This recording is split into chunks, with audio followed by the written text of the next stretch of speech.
Hey everybody, it's Integrator. Welcome back. This is just going to be a quick one. This is one of my rebuilt panel boards with the new neoprene fader covers in place. And as you can see, it looks really nice. And look at these fader caps. Do these look incredible? Well, they should, because they're all new.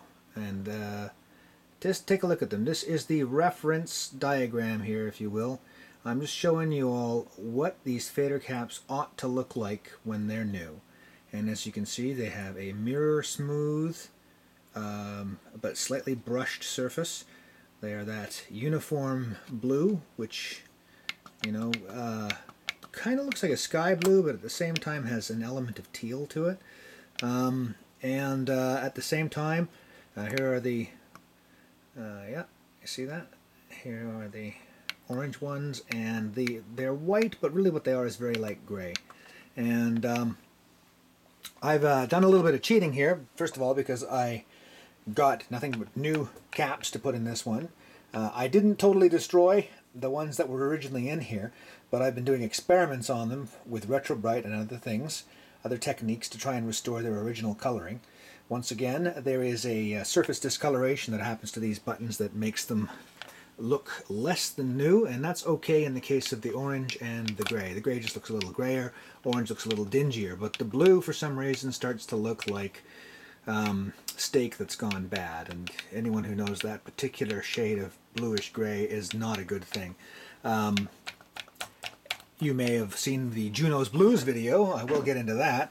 You remember we followed up on the suggestion that we should use acetone to wipe off that nasty coloring. Well, here is the test component. We just basically dipped in its top end into the acetone, and you want to see that video in full detail. The plastic is hardened up again, so it can't be. It's got its old toughness back, so that's fine. But as you can tell, using acetone to wash it is not a good idea. But I did test isopropyl alcohol on it. I tested isopropyl alcohol, and it seems to me that bluish gray has now turned greenish gray as a result of using the IPA on the surface of that grime. So what can I tell you guys? Don't put IPA on the cover. Don't use IPA to clean the plastic if it's been discolored either, because once again, let's compare that. Here are the originals. And here's a brand new one, and here's one that was stained, and then we just simply used some IPA to try and scrub off that color or whatever, but it seems to have had a chemical reaction with whatever is the discoloration agent. So what's to be done? How can it be done? Well, I tried Retro-Brite, and Retro-Brite didn't quite work for me. In fact, it ended up bleaching the parts. So I'm looking into some other alternatives, one of which I'll just show you here. Maybe this is actually a little bit more than I wanted to show. This is one of my 3 blocks that I Retro-Brited, and as you can see, I've got the color right by simply applying a little bit of abrasion. But look, it's rounded the tops a bit, and they no longer look absolutely mirror smooth anymore. And so basically, the next step for me is to put together a Dremel buffing solution using a light buffing wheel. Now, the buffers that come with the Dremel are too strong.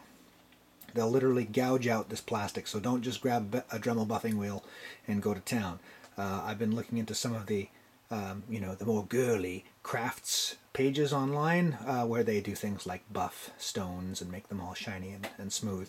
And I'm going to get back to you guys on that. I mean, if we can restore this kind of flat beauty, I love that. If we can restore that to these ones that have had their top layer sanded off, then we can safely restore pretty much any one of these older switches without too much trouble, as long as you don't go too crazy with the sanding. The other alternative that I'm looking into is, like I said, Retro-Brite has bleached a number of these blue ones to the point where they're kind of like an off-white blue, and I'm going to look into dyeing them back to the original color.